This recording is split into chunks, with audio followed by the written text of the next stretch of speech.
Ada tiga. Yang pertama saya akan mulai dengan fungsi dasar analisis.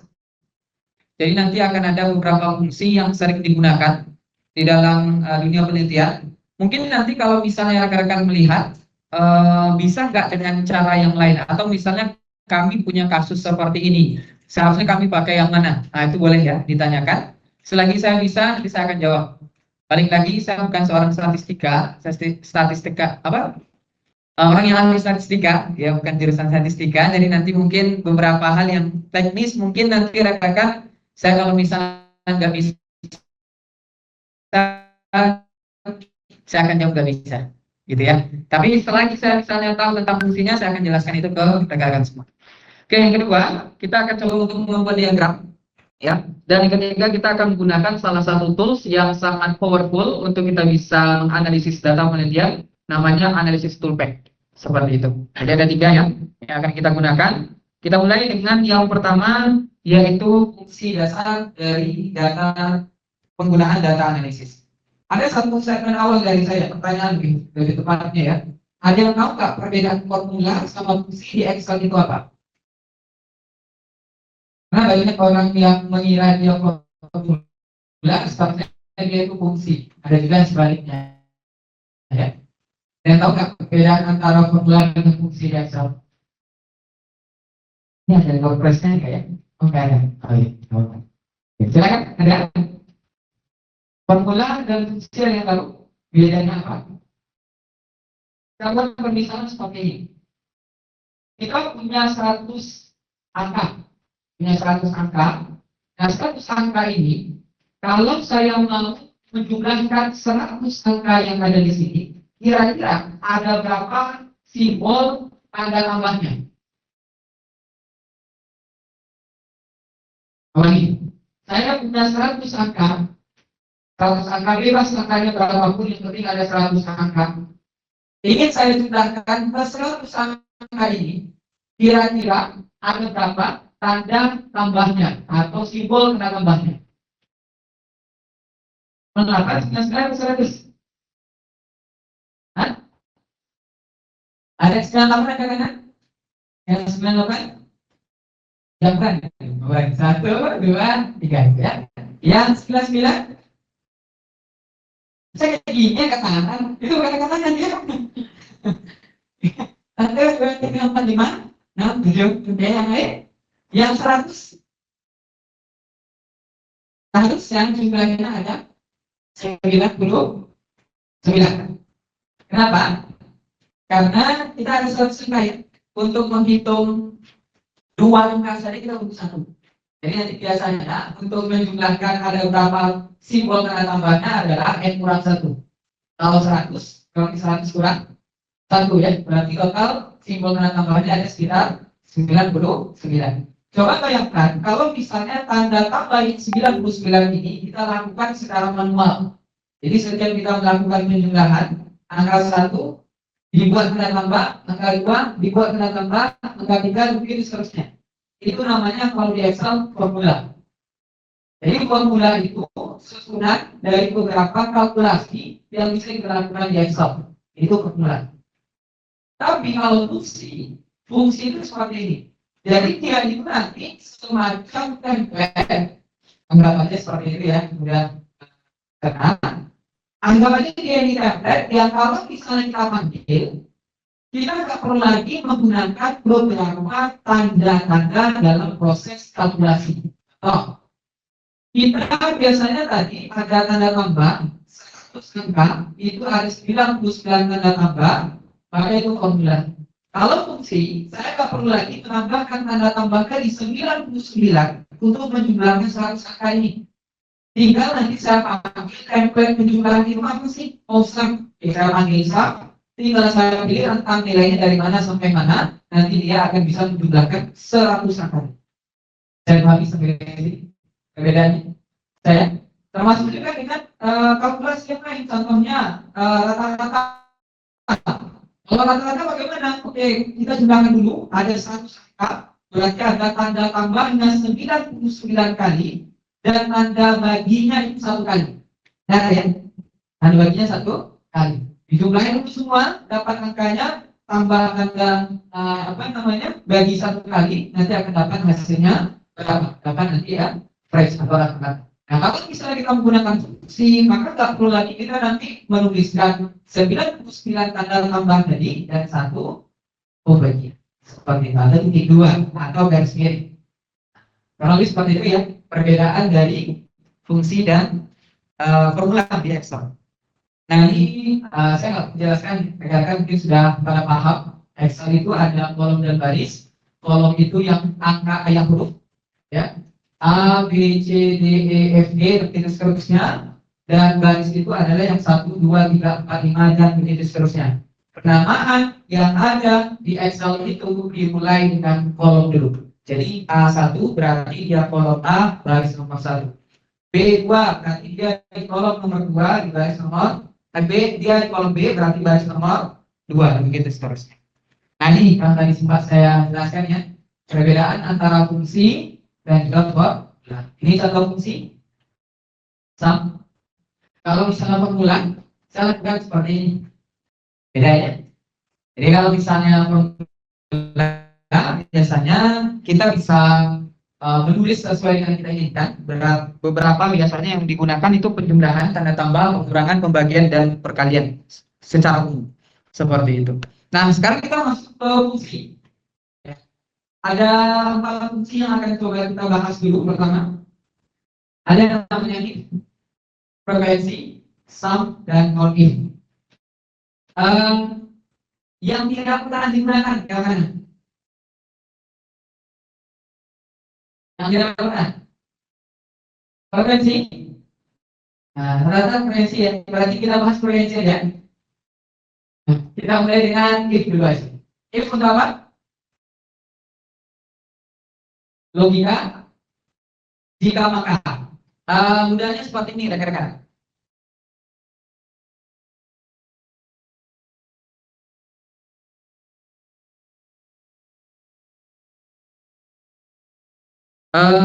Saya sering sekali melakukan pelatihan kepada beberapa staf juga ya. Dan masih bingung untuk memahami konsep logika itu gimana gitu. Jadi di logika itu ada yang namanya fakta,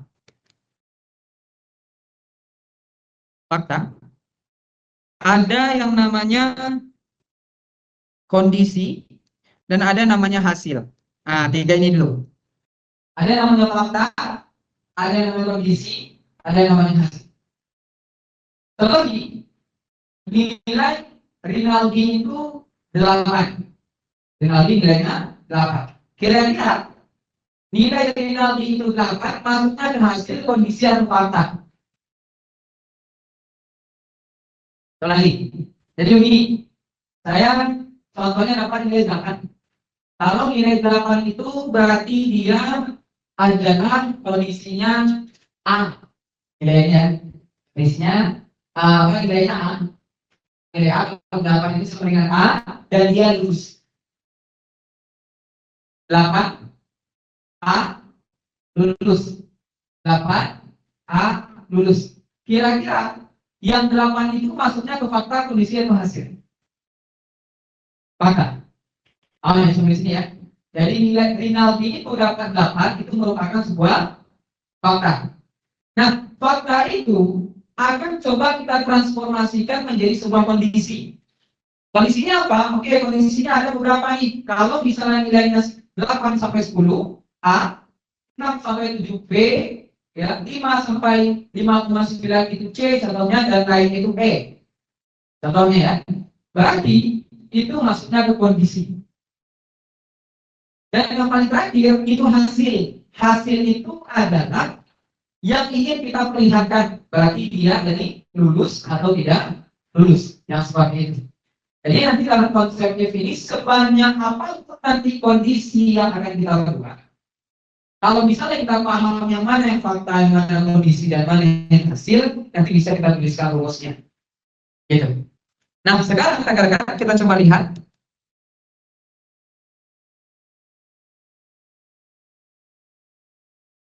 Praktik ya, saya ada praktik 1. Silakan di-download untuk datanya.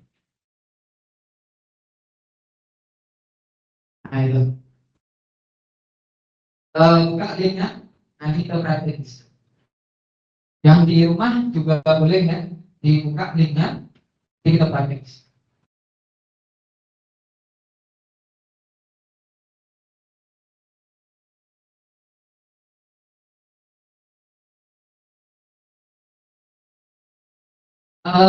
Huruf besar, huruf kecil berpengaruh ya. Yang besar itu GF. Yang nggak bisa.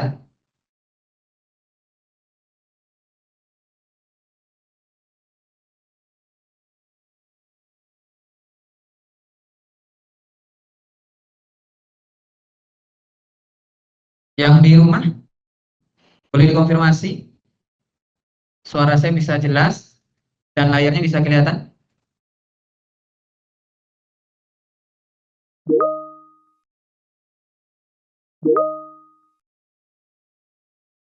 Oke, jelas ya. Oke. Silakan dibuka dulu untuk filenya. Sudah di-download semua? Belum bisa? Oh, nah, lihat memang jaringannya. Ya. Kalau ekstra kayaknya nggak sampai 1 MB. Habis itu dimatikan gitu.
Oh, berarti tabelnya sini. Iya sih, tadi saya soalnya ganti. Oke, oke, aman. Oke, sudah buka filenya? Sudah ya? Oke. Pertama kita begini. Kita ke sini dulu ya. Nah, yang ini.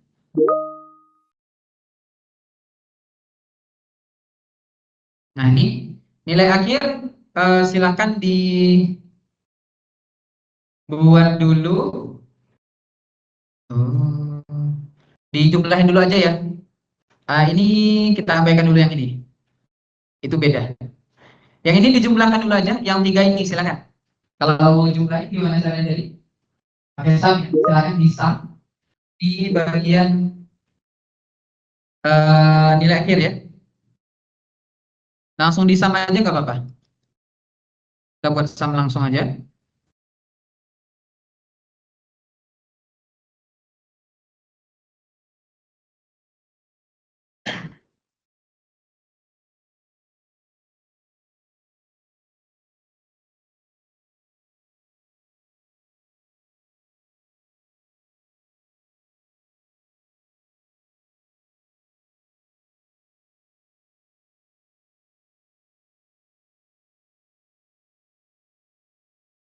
Oke, sudah?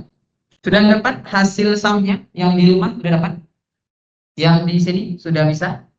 Oke. Kita buat dulu eh, seperti ini. Kalau nilainya di atas 200 itu keterangannya lulus. Kalau di bawah 200 itu tidak lulus contohnya. Ya. Kalau misalnya nilainya di atas 200 berarti dia lulus dan di bawah 200 berarti tidak lulus. Kira-kira yang menjadi fakta yang mana? Sekarang nilai nilai akhir. Oke. Yang menjadi kondisi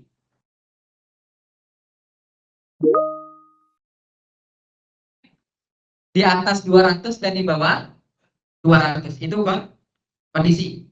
Dan lulus tidak lulus berarti itu hasil. Paham ya? Oke, cara penulisannya kita akan mulai dengan sama dengan if buka kurung. Habis itu kita akan mengambil nilai faktanya dulu. Oke, nilai fakta. Oke, setelah kita ambil nilai fakta, kita akan masukkan langsung dalam sebuah kondisi. Oke, faktanya lebih dari 200. Nah, ini caranya langsung. Jadi fakta sama kondisi itu biasanya dalam satu statement, ya, belum dipisah dengan koma atau titik koma biasanya. Ya, kalau di dalam penulisan Excel ya. Seperti ini. Nah, setelah itu kita akan buat hasilnya apa? Ya, di sini saya pakainya titik koma.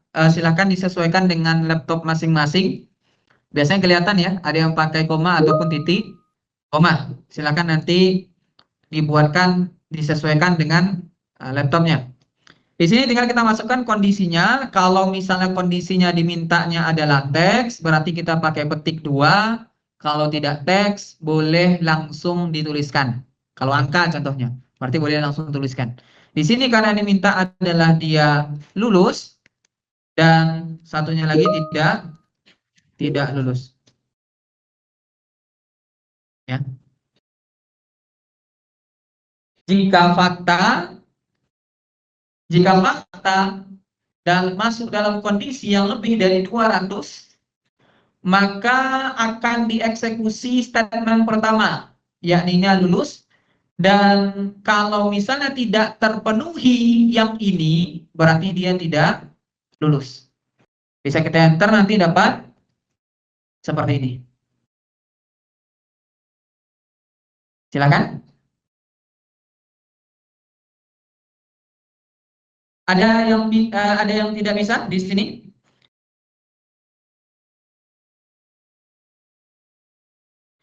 Pak Ade, merubah koma dengan titik koma sebenarnya itu di pengaturan saja, Pak. Hmm, dipakai yang ada dulu aja Pak ya. Soalnya nanti kayaknya lama juga saya lupa tempatnya. Di file, ya saya coba cek ya. File, option, em,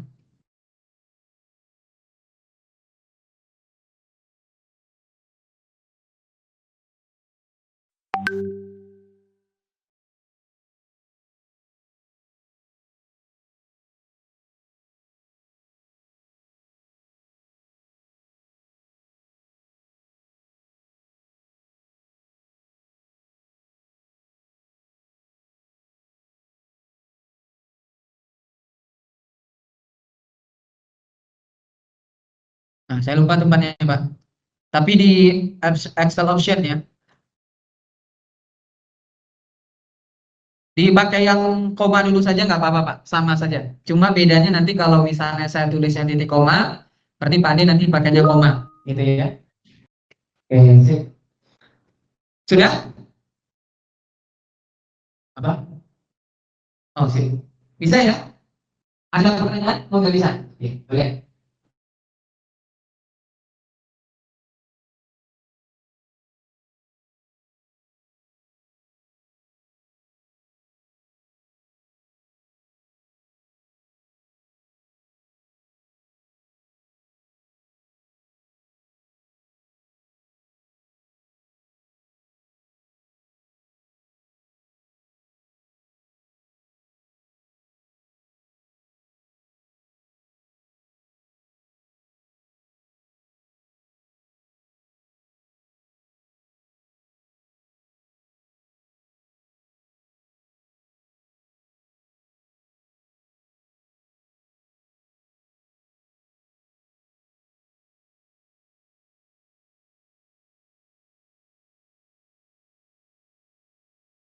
Sekarang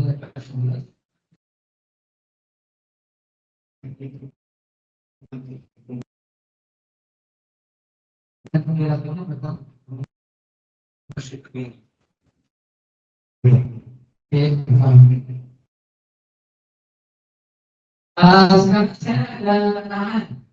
Tantangannya gini. Oke, kita ada tantangan. Udah mau setengah 4 aja ya. Baru juga mulai ya. Oke, tantangannya gini.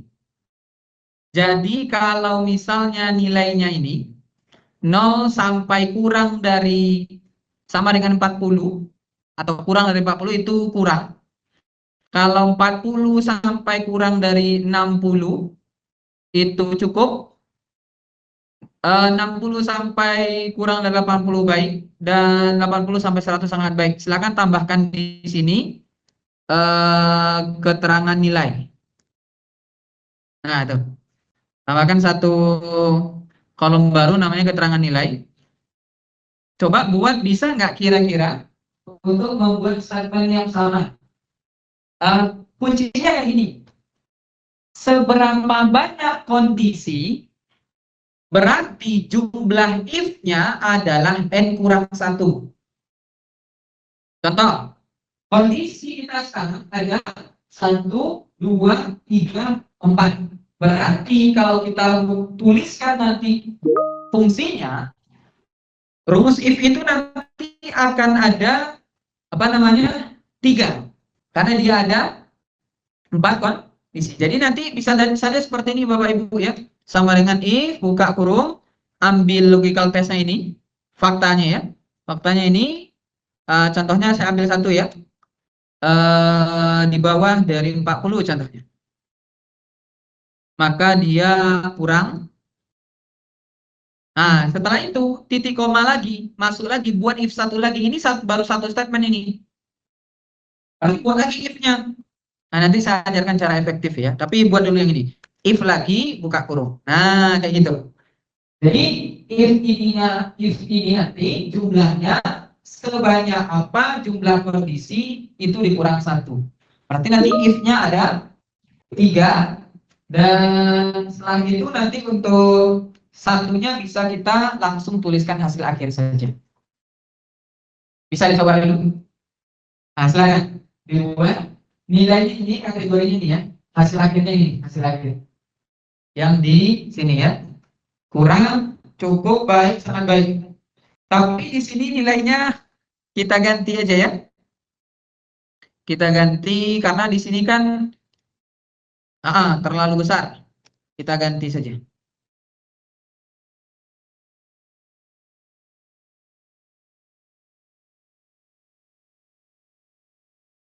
Atau gini dulu aja, yang nilai akhir kita ganti dulu ya. Yang nilai akhir kita ganti biar pas 100%. Ini silakan sama dengan,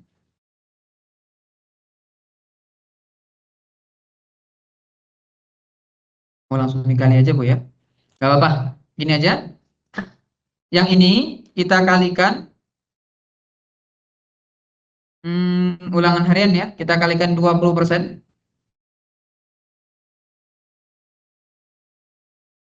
Jangan lupa ditutup kurung, ini kita buat formula ya namanya ya.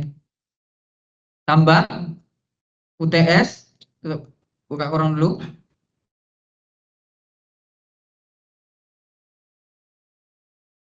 Tambah UTS, kita kalikan dengan ini, 30%. Tutup kurung, tambah lagi UAS, ditambah dikali dengan UAS ya. Nanti akan dapat nilainya sekian-sekian. Oke. Di keterangan juga nanti pasti berubah ya. Diganti aja nilai 200-nya menjadi 80. Biar bisa dapat nilainya nanti.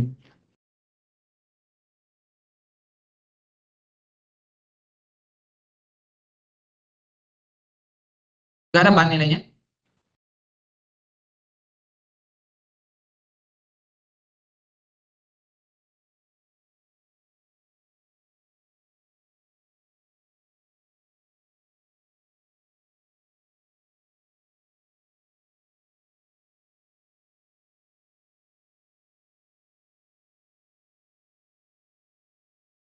Oh, sorry, sorry, sorry. Ini dikunci ya. Gini, gini. Jadi dalam Excel itu ada namanya absolut, ada relatif. Kalau misalnya seperti ini kita harus kunci ya. Yang M4 ini pakai Fn F4, M5 juga sama Fn F4, M6 ini juga sama Fn F4. Enter, nanti akan dapat semua nilainya. Nah, tuh. Rumusnya kayak gitu ya, silakan. Jadi dikunci, nanti saya jelaskan setelah dibuat ya.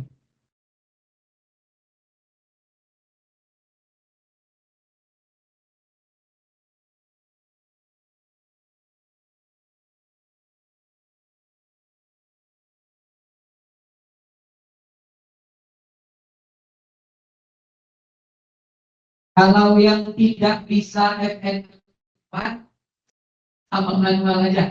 Sebelum kolomnya, berarti sebelum M dan setelah M. Sama manual aja bisa. Dolar ya, tambah dolar.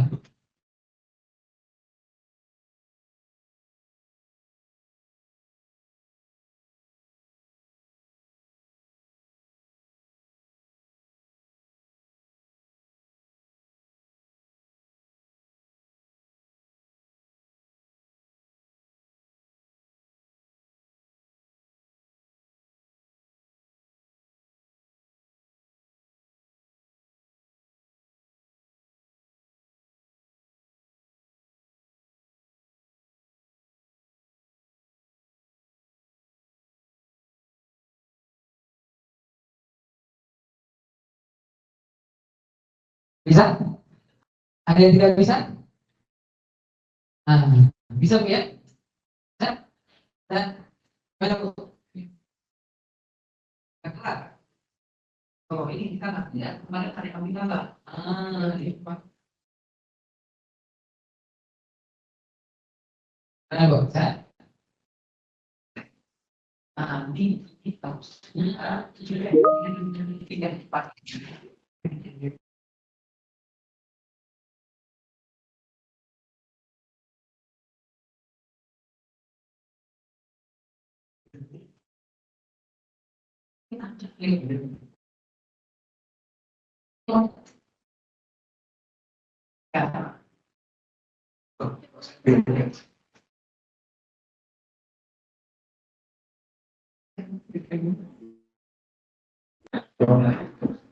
Ya.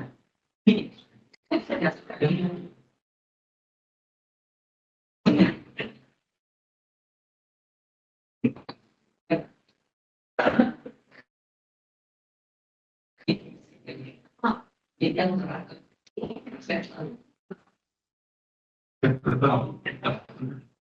Nah,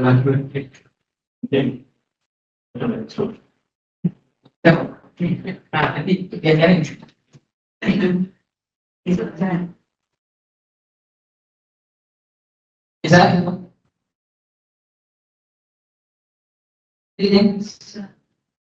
di bentar. Yang pertama Pak, kondisi apa saja rumus itu harus dikunci? Apakah selalu dengan menggunakan F4? Terima kasih sebelumnya. Oke. Jadi begini, udah selesai belum yang ini? Sudah. Jadi begini Bapak Ibu, kapan kita itu harus mengunci nilai? Oke. Kapan kita itu harus mengunci nilai? Konsepnya kayak gini. Saya punya nilai tadi seperti ini. Perhatikan, saya punya nilai itu segini, anggap aja yang ini ya. Oke. Terus saya mau nanti melakukan penjumlahan. Oke. Nilai. Saya ingin melakukan penjumlahan. Ya. Tapi saya hanya meletakkan satu angka saja. Tempatnya dimanapun boleh, tapi hanya satu angka saja. Contohnya 20%. Maka nanti yang satu angka ini akan kita kunci. Tapi kalau misalnya yang satu angka itu adanya di sini, perhatikan, nah di sini, maka tidak perlu kita kunci karena dia di setiap satu baris ada angkanya. Saya pahami? Kalau dia tidak ada nilai dari satu baris yang sama, maka jangan harus dikunci. Tapi kalau misalnya dia udah di baris yang sama atau tempatnya dia datanya juga ikutan ke bawah gitu. Ya, maka nanti kita nggak perlu kunci. Tapi kalau misal cuma satu, maka kita kunci. Seperti itu. Bisa dipahami? Saya? Oke. Yang lulus sudah diganti belum menjadi 80? Ya, ya. Yang lulus sudah diganti belum menjadi 80?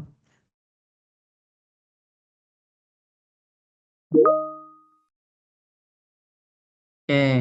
Paham ya? Kalau rumusnya seperti ini apakah bisa? Bisa.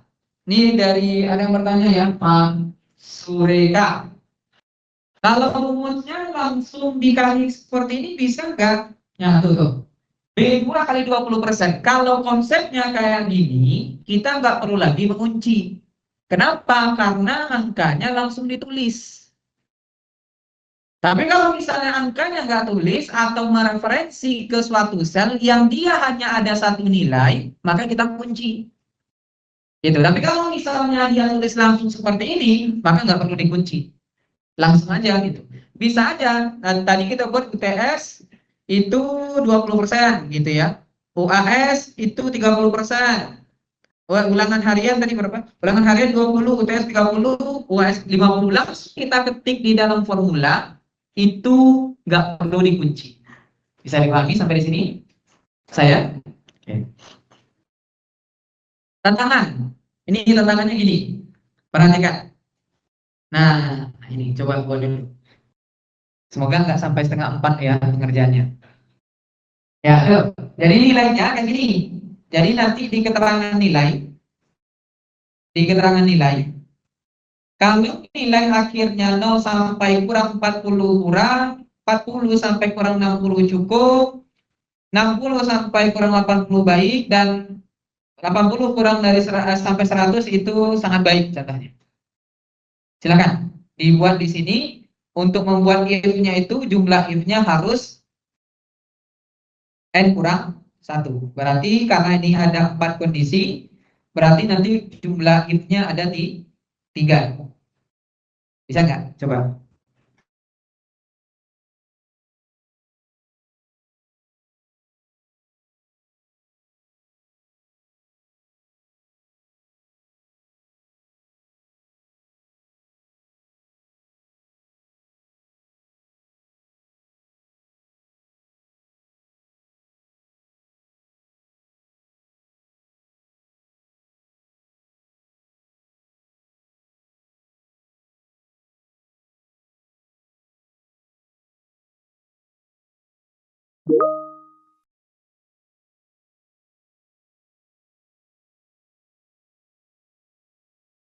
Wah, ini selesai nih. Boleh contek punya ibu ya. Bu DP, nggak tahu Bu DP, Pak DP saya nggak tahu. Udah selesai tuh nilainya ya. Oke, silakan dibuat dulu.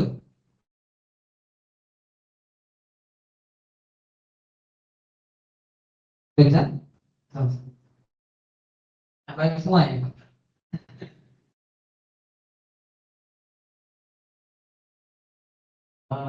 Ya. Jadi begini, konsep Excel itu mengeksekusi sebuah fungsi atau sebuah formula.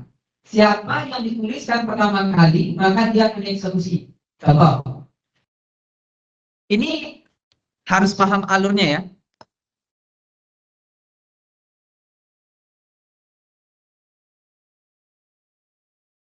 Oke, saya punya nilai seperti ini, Mbak. 10, 20, 0 dulu ya, 0, 10, 20,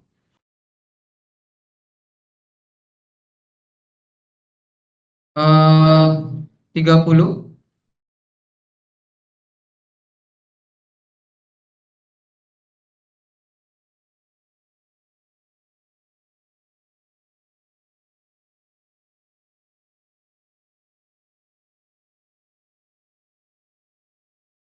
Ya, gini.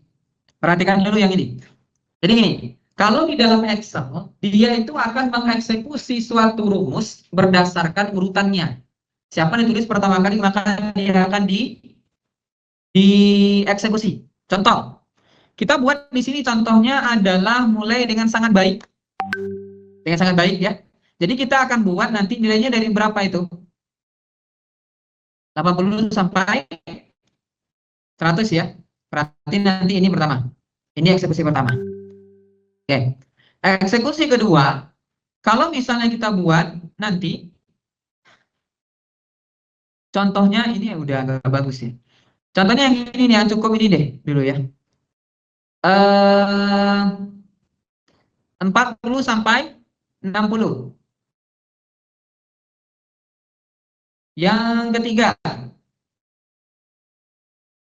0 sampai 40. Beda-beda aja ya, biar kelihatan. Yang keempat, 60 sampai 80. Perhatikan. Apa yang terjadi kalau ada nilai seperti ini? Maka yang dieksekusi pertama kali nantinya itu siapa? Yang ini. Tahu nggak saya? Kalau ini urutannya, ini urutan pertama rumusnya, ini urutan kedua, ini urutan ketiga, dan ini urutan keempat. Kalau sempat ada satu nilai contohnya, ini kan belum tertulis dengan baik sebenarnya rumusnya. Kalau sempat ada seperti ini, 40 ya, dia sama-sama 40 nih. Seharusnya nilai 40 itu contohnya masuknya ke yang ini contohnya, ke yang kurang contohnya ya. Tapi karena yang ditulis pertama kali rumusnya yang ini, maka yang dieksekusi ini itu. Sehingga dia tabrakan tuh rumusnya. Dan yang dieksekusi pertama kali yang pertama ditulis. Makanya kalau misalnya kita ingin menulis rumus if itu, harus tahu dulu nanti setiap rentangnya itu dan mana yang tulis pertama kali. Gitu. Jadi nanti kalau misalnya tulis seperti ini. Kita coba ya. Ini kalau misalnya dari Bu siapa nih ya? Bu DP, Pak DP, beliau nulisnya kayak gini rekan-rekan.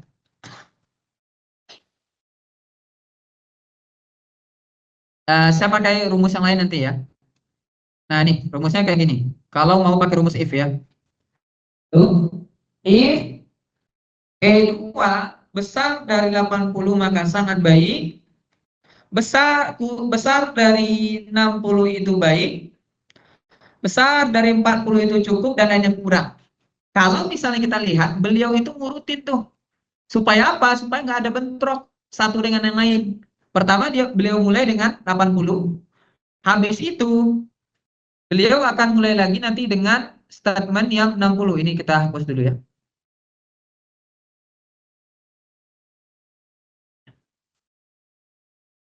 Nah nih, setelah itu beliau mulai di atas 60. Oke, di atas 60 itu hanya ada satu, yaitu yang bagian 7, ya 60 sampai 70 lah ya. Nah, nggak bisa mentok lagi ke atas 80. Kenapa? Karena sudah dieksekusi pertama kali yang 80. Gitu.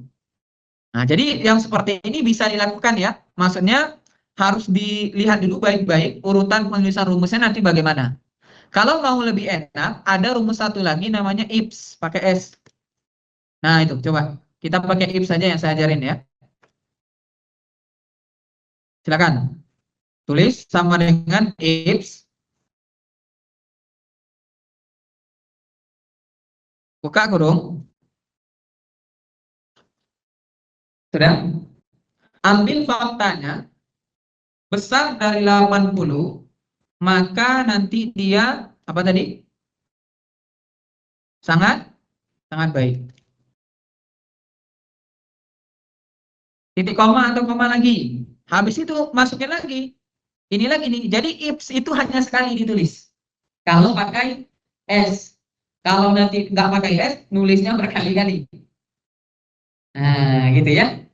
Nah, kita buat lagi. Di besar dari 60, maka nanti dia baik. Masukin lagi faktanya apa? Besar dari apa lagi? 40, maka dia cukup. Satu lagi kita buat ini besar dari kurang ya. Oh iya, kurang dari 40. Kurang sama dengan. Nah, jangan sampai nggak ribet ya. Contohnya gini. Kalau sempat nanti itu dia ada nilai 40. Kan di sini statementnya di atas 40. Kalau 42 kan nggak ada ya.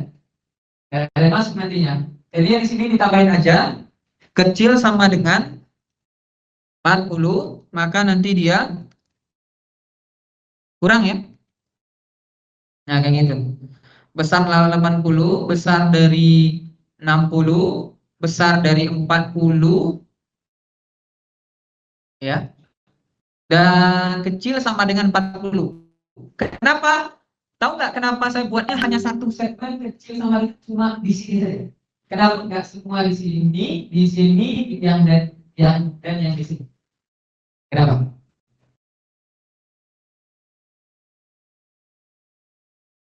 Tahu nggak kenapa? Karena dia udah eksekusi langsung nih, perhatikan. Pertama dia di atas 80, intinya yang di atas 80 semuanya sangat. Oke, yang kedua di atas 60 nih. Sampai 80 kira-kira dia nanti masuknya sangat baik atau baik? 80 pas.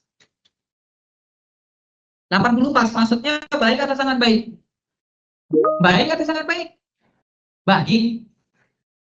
Bukan sangat baik. Kenapa? Karena statementnya di sini adalah lebih besar dari 80.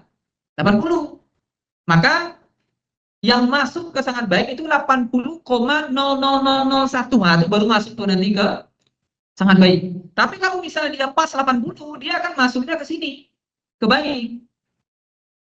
Dan begitu juga nanti kalau pas 60 berapa? Masuknya baik atau cukup? Pas 60. Pas 60, baik atau cukup? Cukup. Udah tereksekusi langsung nih di sini nih. Karena dia udah dibatasin di sini. Dan di sini yang terakhir sengaja dituliskan karena nggak ada lagi yang paling akhir. Maka kita membuat handling errornya, kalau sempat pas 40 itu masuknya tetap dikurang contohnya. Jadi dibuat handling error, kalau sempat kita nggak buat sama dengan 40, maka nanti ketika ada nilai 40 dia pasti salah. Itu makanya kenapa dibuat hanya satu, karena di sini nggak ada lagi nih statement terakhir gitu, nggak ada lagi kondisi terakhir, jadi kita buat seperti ini ya. Nah, sehingga kita dapat sekarang nilai seperti ini. Nah, ini contoh yang saya masukkan nilai contohnya di sini 40, berarti kan? 40. Nah, jadi kurang kan? Pas berarti.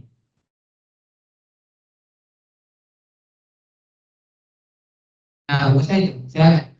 Ada pertanyaan? If dulu, kalau nanti kita lanjut.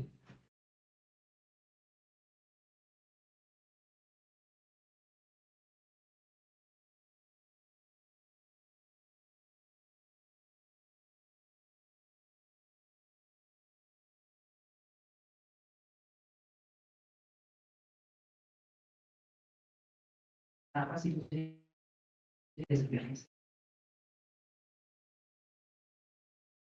Oh, ini mau pakai ini. Biasa. Kalau ini untuk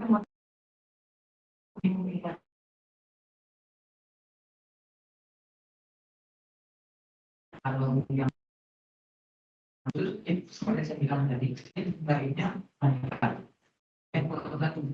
Jadi kalau misalnya ini ini nggak boleh dipakai sendiri.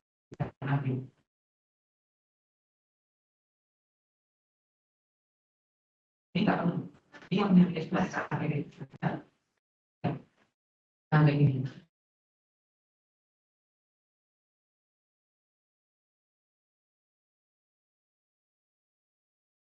Tidak itu dalam ekspresi. Itu nanti bagi ini. Dan statement lain dia nggak perlu ditahan. Nanti sebenarnya ada sekarang ya. Makanya yang sekarang itu perlu. Itu tahu ya. Ada yang mau ditanyakan? Dicek ya.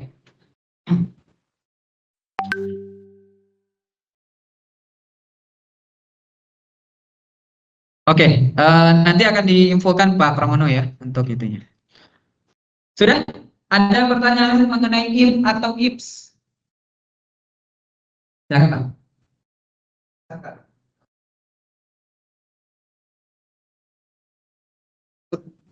Berubah warna. Udah, bisa. Nah, nilai akhir aja Pak ya. Ini kan angka nih. Pengennya bagaimana Pak? Oh, kurang nilainya merah bisa. Ini ya, contohnya kayak gini rekan-rekan. Ini ada pertanyaan, bisa nggak kalau misalnya dia kurang? Nah, ini ada kurang ya. Nilainya kita buat menjadi, selnya kita buat menjadi merah. Caranya pilih dulu semua datanya. Ini. Setelah itu kita klik di bagian sini ada conditional formatting. Di luar rumus. Nggak bisa langsung di rumus, nggak bisa. Oh, conditional formatting. Di sini ada new rule. New rule, kita buat rule-nya itu format only cell that contain. Specific text, isi aja nanti nilainya harus kurang. Buat nanti contohnya warna merah, bisa font, bisa cell ya. Kalau aja warna merahnya kayak gini. Sorry. Kurangnya nggak perlu ini ya. Kurang. Nah, itu ya. Jadi yang kurang nanti dia langsung menjadi merah. Misalnya formatting new rule, nanti tambah aja, pilih yang jenisnya format only cell that contain, ambil specific text containing kurang, gitu. Coba ya. Oke.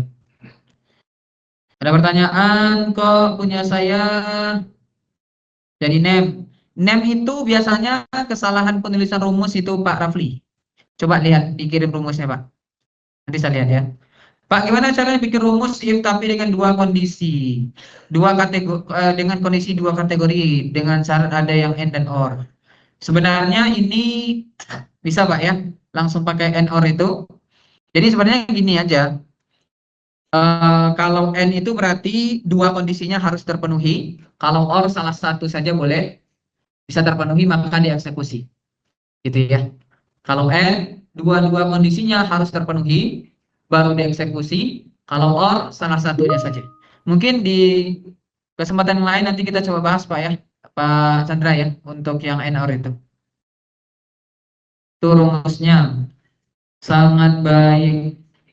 80 sangat baik, 60 baik, cukup, kurang. Coba lihat dulu Pak, kira-kira di punya Bapak pakainya titik koma atau koma?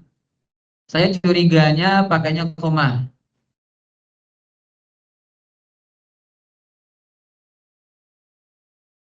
Ya, coba lihat dulu Pak, pakai di laptopnya koma atau titik koma. Iya. Oke, sampai di sini ada yang mau tanyakan? Cukup? Cukup ya. Sekarang kita masuk ke materi kedua. Baru kedua ya. Gak apa-apa. Namanya frekuensi. Nah, ini yang mungkin jarang digunakan ya, namanya frekuensi. Ini biasanya kita gunakan untuk menghitung frekuensi kemunculan nilai dalam rentang nilai. Lalu nanti kita akan mengembalikan array vertikal angkanya. Ya, biasanya nanti untuk melihat, contohnya frekuensi nilai sekian sampai rentang sekian ada berapa. Biasanya di penelitian kita melakukan yang seperti itu ya. Kita coba langsung buka aja rumusnya di sini. Prakteknya di sini. 02 frekuensi. Silakan dibuka. 02 frekuensi. Silakan dibuka dulu.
Sudah dibuka semua? Sudah ya? Oke, kita coba kerjakan. Frekuensi ya.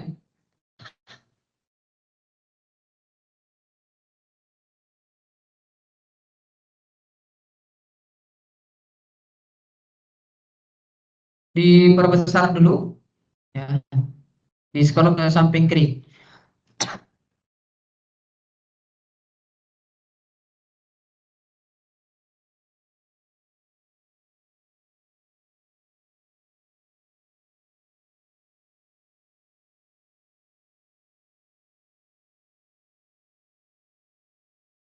Sudah? Oke, jadi begini. Biasanya untuk frekuensi ini kita akan menghitung nantinya. Contohnya di sini ada nomor subjek sama skor tes. Nah, untuk membuat frekuensi ini, rekan-rekan, usahakan nilainya itu sudah apa ya? Kita urutkan, ya, sehingga nanti kita bisa membuat interval. Jadi fungsinya nanti di sini kenapa harus diurutkan? Biar nanti kita mudah untuk membuat intervalnya, gitu ya. Jadi intervalnya ini nanti kita akan buat ya. Contohnya di sini intervalnya setiap 4 ya. Setiap 4 nanti 30, 31, 32, 33, 30, 31, 32, 33, 34. Ada 5 interval. Setiap 5 interval kita buat di sini. Gitu ya. Setelah itu akan ada titik tengah. Titik tengah itu adalah nilai tengah di antara interval. Berarti di sini adalah 32 ya. 30 sampai 34 kan intervalnya dari 3, 32. Terus di sini ada bins-nya. Bins-nya itu adalah nilai tertingginya. Ya, nilai tertingginya. Jadi 4, 34 berarti 34, 39, 39, 44, 44. Nah, sekarang kita akan buat rumusnya di sini frekuensi. Silakan dituliskan sama dengan frekuensi. Is.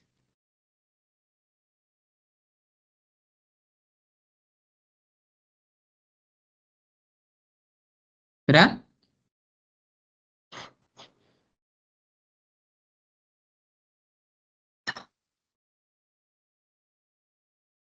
Sudah? Setelah itu kita akan pilih data array-nya. Data array-nya itu diambil dari skor tes ya. Mohon maaf, skor tes ini, dan dia harus sudah diurutkan.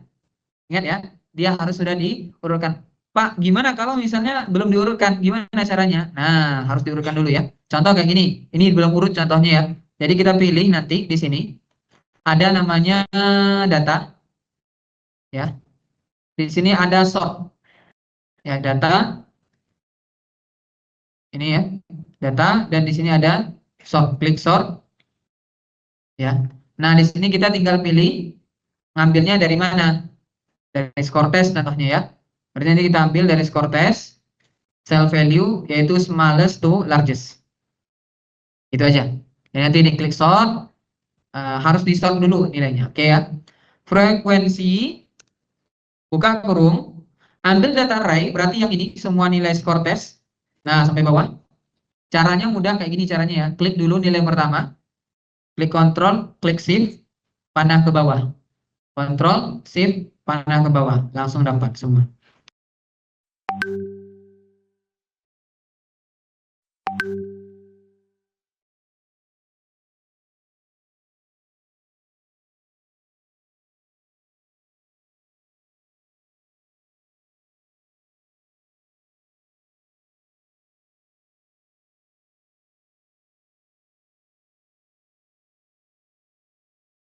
Ctrl, Shift, panah ke bawah. Setelah itu kita tambahkan bin array-nya. Berarti bin array-nya dari F2 ya. F2 sampai dengan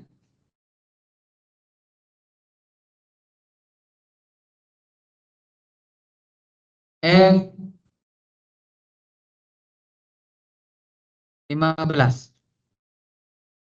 Enter. Iya. Kayak gini ya. Coba dibuat dulu. Gitu.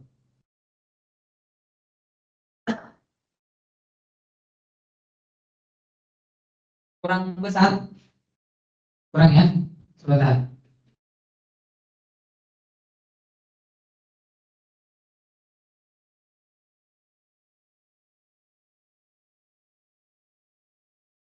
Kurang cukup? Oh ya.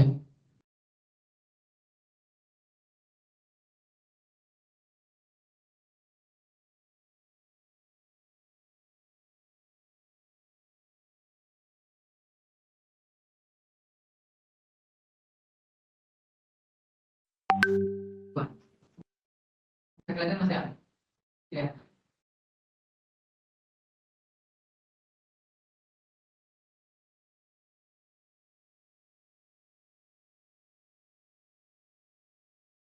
Ya. Ya. Dan dari luar.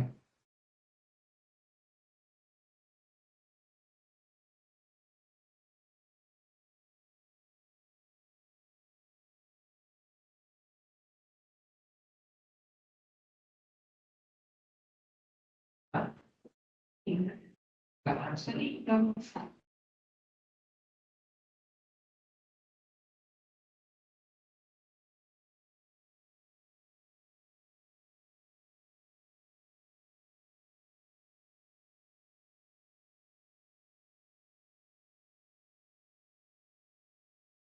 ini soalnya dia itu setelah dia ini enak kayak ini. Oh, kayak dia enggak.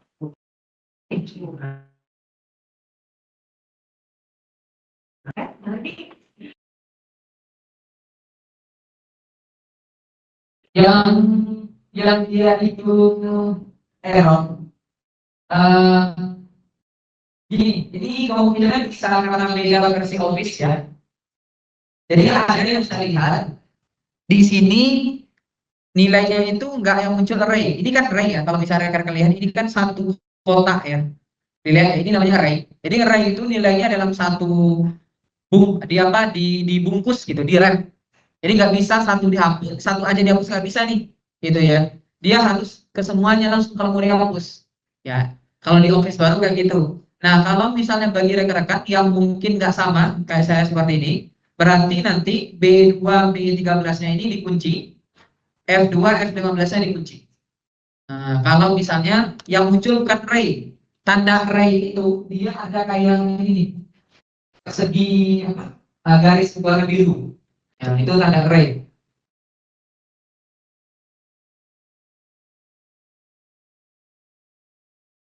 Beda, itu Pak, kemungkinan beda versi itu Pak ya. Karena beda versi, Pak Sandra, nanti Pak Sandra bisa kunci dulu Pak, FB2-nya dikunci, B113 juga dikunci, F2 dikunci, dan F15-nya juga dikunci.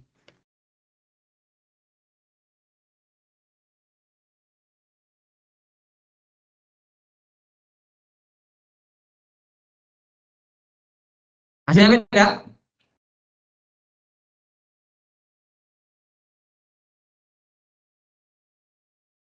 nggak bisa langsung ya. Beda ya nilainya ya.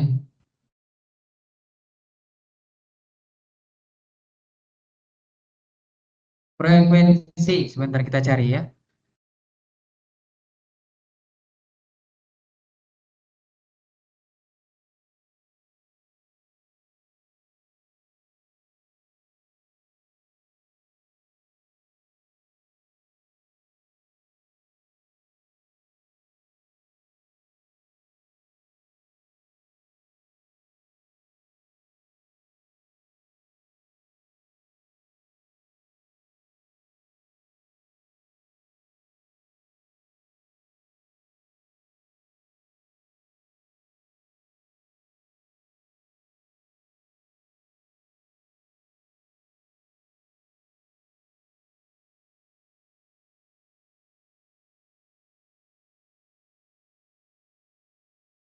Oke, bagi yang tidak muncul ininya, apa namanya, array-nya, coba cek dulu di bagian file.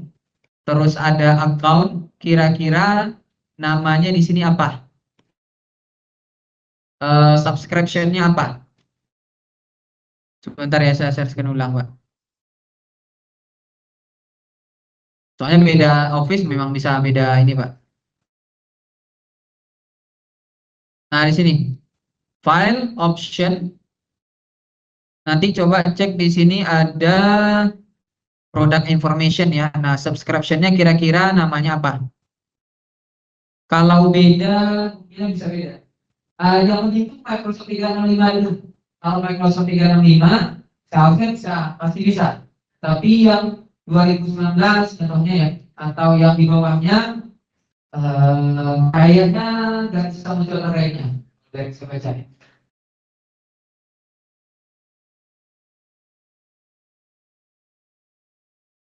Bisa muncul nggak? Tapi bisa muncul nggak? Nggak bisa ya, sama ya.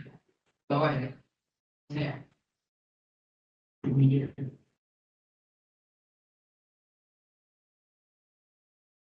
Ada yang ditanyakan, jadi untuk sekarang, eh, array itu hanya bisa di 365 itu ya. Karena memang array ini dulunya memang belum ada Bapak Ibu. Adanya dulunya itu di yang versi online yang dari sebelah ya. Itu di kayak di Sheet, ya spreadsheet. Nah, itu bisa array mereka. Tapi array ini baru diperbarui di Microsoft 365. Jadi nggak semua bisa gitu ya.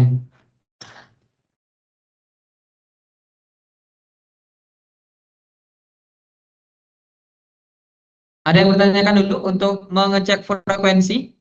Ini kalau frekuensi relatif sama frekuensi relatif kumulatif ini tinggal kali-kali aja ya dari interval titik tengah bin sama frekuensi ini. Nanti rekan-rekan bisa baca ya.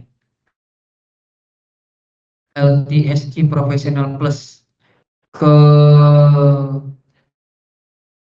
oke ya beda beda versi kemungkinan itu Pak. Ya. Oke, sampai di sini ada yang bertanyakan mengenai frekuensi. Kalau mau bisa pakainya kemungkinan harus upgrade license ke yang 365 gitu. Biar bisa dimaksimalkan. Sebenarnya bisa saja Bapak Ibu nanti coba lagi, tapi harus satu-satu. Paham nggak maksud saya? Jadi nanti kalau mau coba, nanti itu contohnya nih, buat yang di G2, habis itu di G3 buat lagi, di G4 nanti buat lagi gitu. Select ulang datanya. Jadi nggak bisa langsung ditarik ke bawah, nggak bisa. Karena dia datanya nggak dalam bentuk array, jadinya harus di select satu-satu. Seperti itu. Bisa dipahami sampai di sini?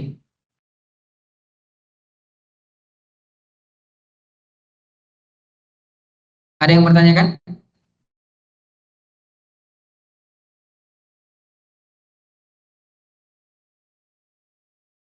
Oke, kalau tidak ada,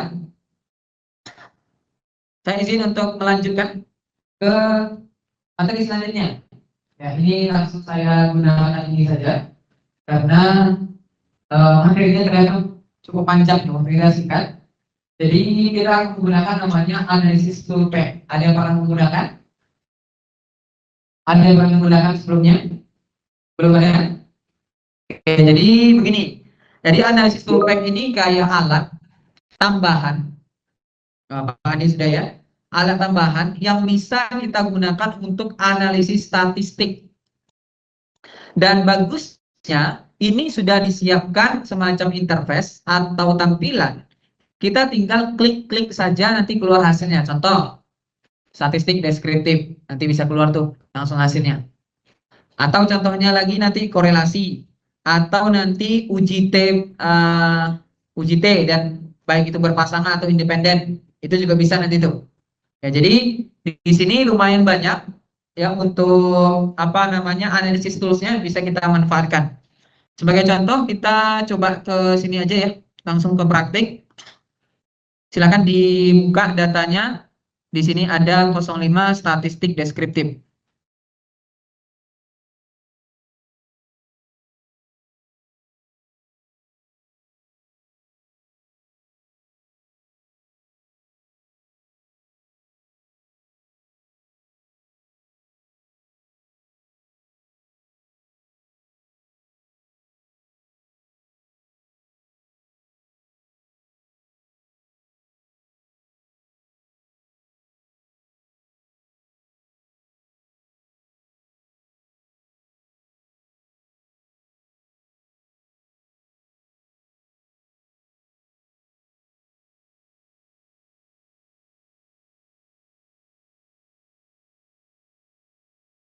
Sudah dibuka filenya? Sudah ya?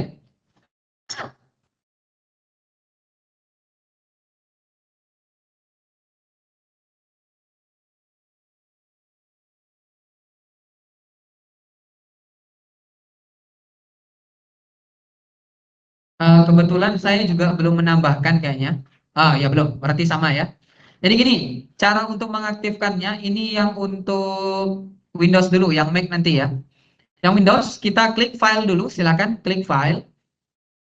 Jadi harus diaktifkan dulu, kalau nggak aktif dia nggak bisa. Ke file, terus option, file, terus kita pilih option di pojok kiri bawah. Di sini ada add-ins, Kita pilih yang analisis toolpack, ada nggak?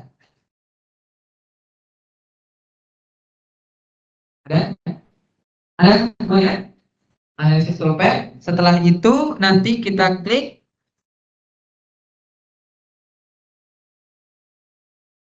go, klik go. Nanti akan muncul opsi seperti ini, kita pilih yang analisis toolpack yang atas. Pilih yang analisis toolpack yang atas. Setelah itu, rekan-rekan bisa klik OK. Maka nanti di bagian data, cek yang pojok kiri atas, ada data analisis. Yang di Microsoft Teams silakan dicek muncul. Di sini muncul. Coba dicek sekarang data analisisnya, rekan-rekan bisa lihat nanti analisis yang sering digunakan. Gimana? Ini kalau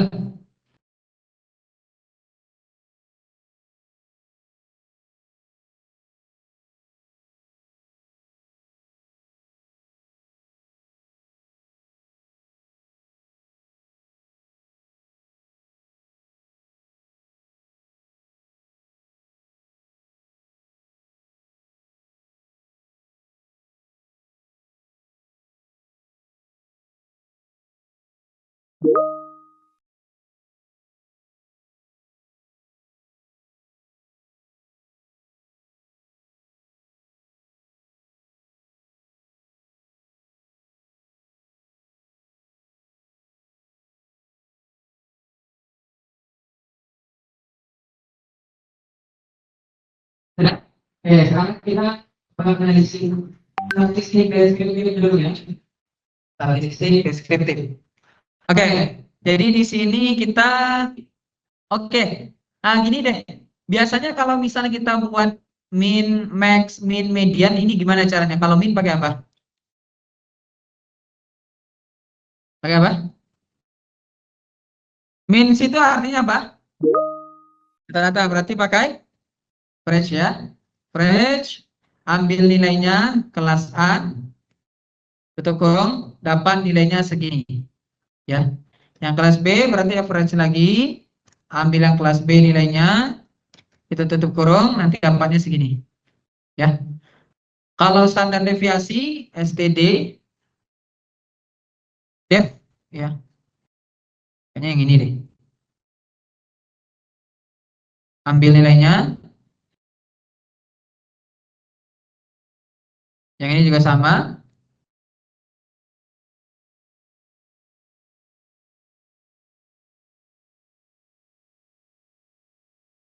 Ini yang B. Yang max, kita tinggal max, tak kurung, ambil di sini,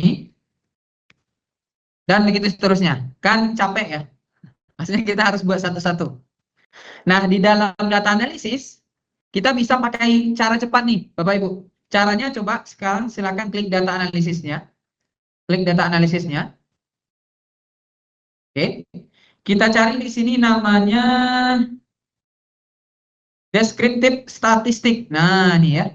Diklik deskriptif statistik, klik OK.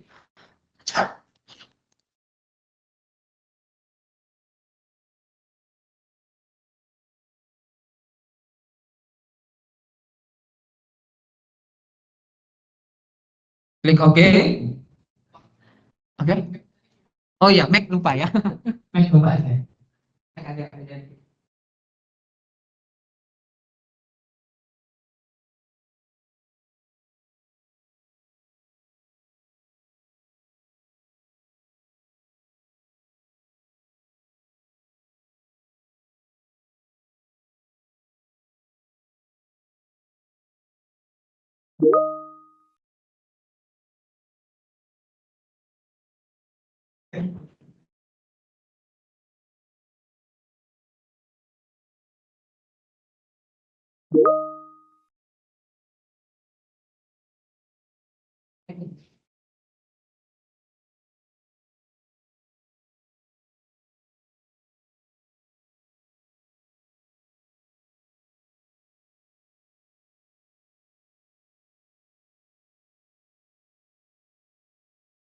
Ini benar bisa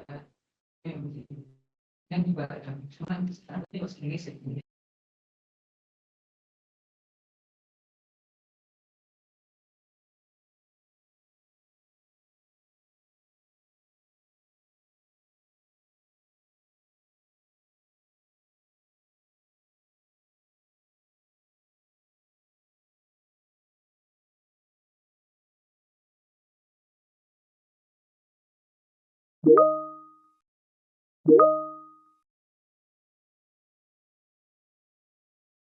Saya cek di mana. Data full pack. Ah? Oke, dia. Di sini dulu ya. Oke.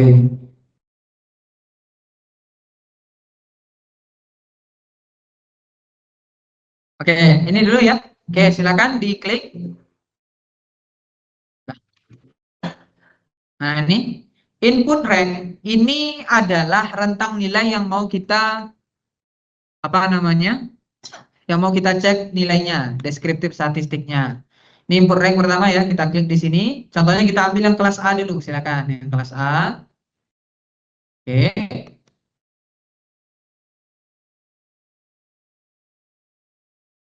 Kalau misalnya kita mulai dari kelas A nanti, berarti di sini dicentang.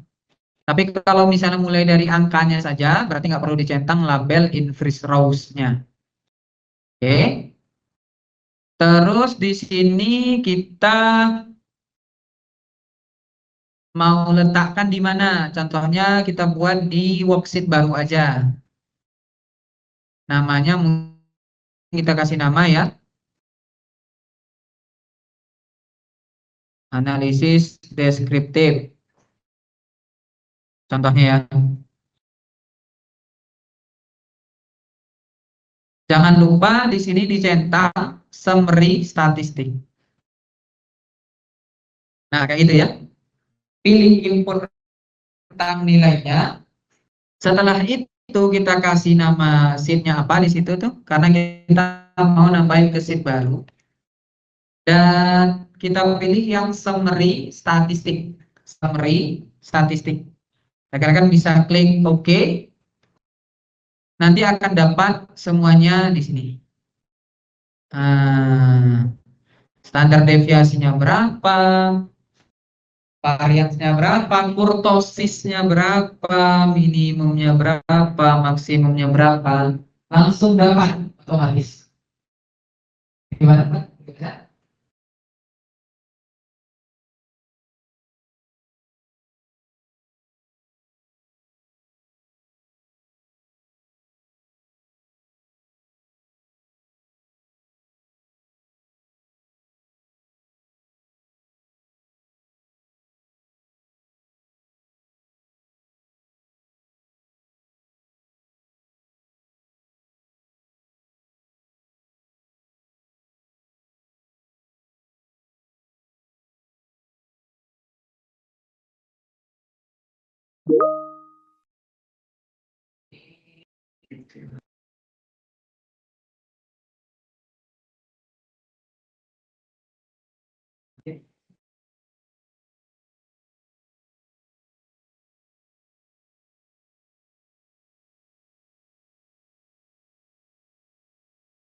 Klik, ada ini. Ya, misalnya dari Oh iya. Kan tadi sama. Oke. Yes. Ada lagi? Ya, hasilnya yang mana? 9 itu yang dari kelihatannya pas dari mana? C5 sampai C9. C5, C2, coba lihat. Coba lihat yang datanya seperti itu.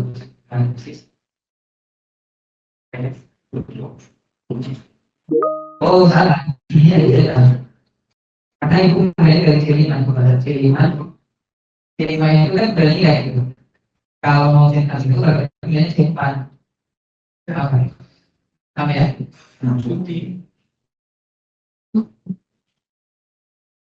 Oh, iya ya. Oke. Yang lain rekan-rekan sebenarnya bisa coba ya. Contohnya kita coba satu lagi ya. Contohnya itu adalah uji T berpasangan. Silakan dibuka. Nama filenya 06 uji T berpasangan. Jadi uji T berpasangan ini kita gunakan untuk membandingkan rata-rata dari dua kelompok data yang saling terkait. Ya, ini biasanya diterapkan untuk mengevaluasi apakah terdapat perbedaan yang signifikan antara dua kondisi atau waktu yang berbeda dalam kelompok sampel yang sama.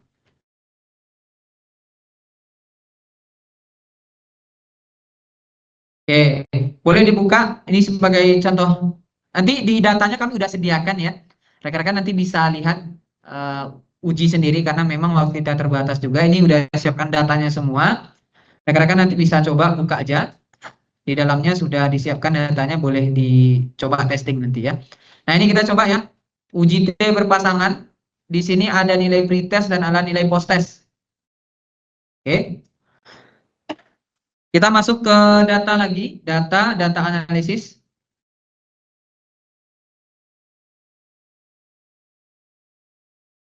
Yang kita pilih adalah t-test pair to sample for means. Yang uji T berpasangan ya.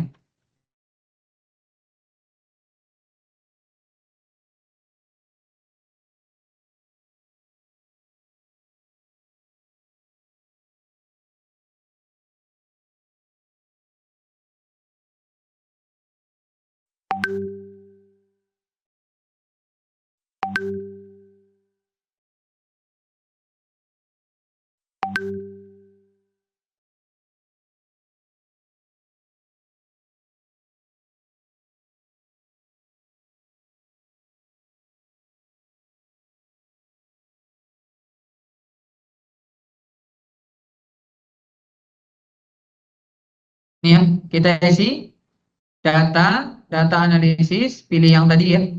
T-test pair to sample for means. Yang uji T berpasangan ya. Kita klik OK. Variabel range 1 kita pilih yang pretest.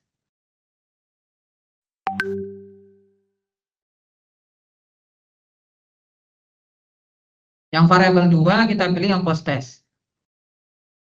Atau kebalik ya. Kayaknya post-test dulu. Variabel 1 post-test, variabel 2-nya pretest. Hypothesize mean difference-nya kita pilih 0. Jadi gini, mu, jadi ini hitungannya kalau yang di tes ini pakai mu ya. Mu yang post-test dikurang dengan yang pretest itu harus 0. Biasanya ya, kalau untuk menguji yang t-test di berpasangan ini, jadi nanti di hypothesize mean difference-nya kita isi dengan 0. Ya, karena nanti mu post-test dikurang dengan mu dari pretest itu harus 0. Ya, untuk melihat nanti bagaimana kenaikannya. Setelah itu di alfanya biarkan saja. Ini tadi kita ambil dari C2 ya. Jadi nggak perlu di yang rentang satunya tadi apa? Dari yang B ya. Nah, ini. Setelah itu kita bisa buatkan di sini uji T berpasangan namanya. Nah, seperti ini ya hasilnya.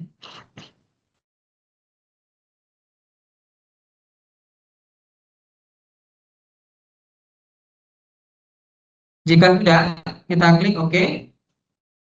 Nanti akan ada hasilnya seperti ini.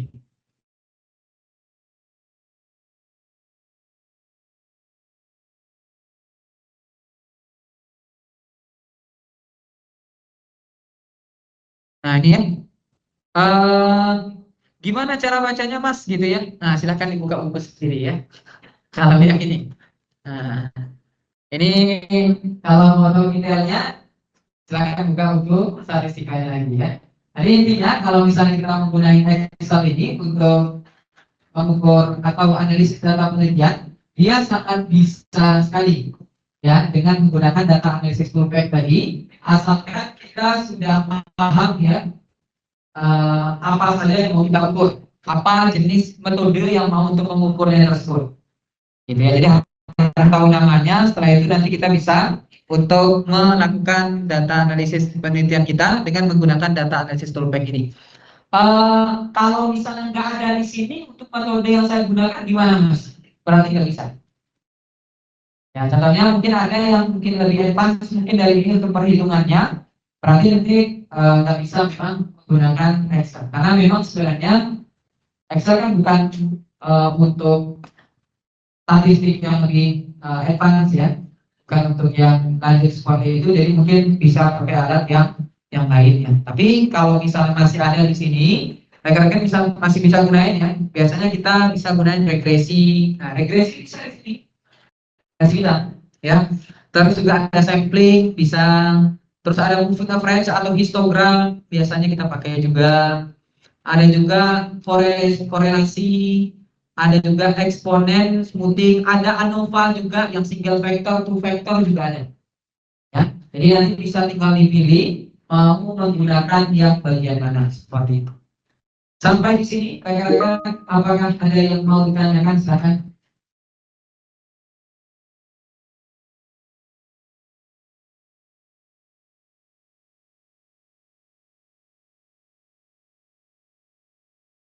Kalau yang ini pakainya yang two tail atau one tail. Yang ini Pak ya, yang t-testnya Pak ya, Pak Ade.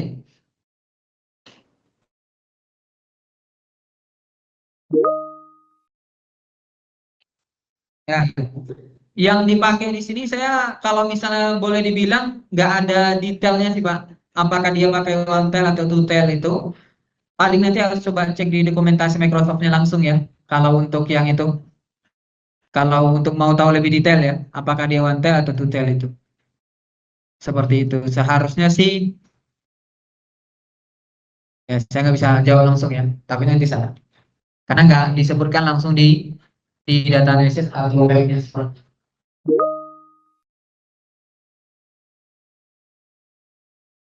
Ya betul Pak Ali, nggak ada yang signifikan betul. Makanya saya nggak berani untuk jawab ini yang one tail atau two tail karena saya nggak ada detailnya ya, nggak ada detailnya. Mungkin bisa kita coba baca nanti Pak di dokumentasinya untuk analisis toolback khusus yang masing-masing ini metode yang digunakan atau cara yang digunakan bagaimana gitu ya. Jadi kan setiap cara itu kan ada beda-beda ya. Contohnya ini tes ini rekan-rekan yang pair to sample for means ini bisa two tail atau one tail itu rekan-rekan nanti bisa cek lagi di dokumentasinya nanti dari Microsoft-nya ya, maksudnya ya itu gimana. Tapi intinya di sini saya ingin memperkenalkan ada alat namanya data analisis toolpack yang bisa rekan-rekan gunakan untuk menganalisis data seperti itu. Ada lagi mau tanyakan silahkan.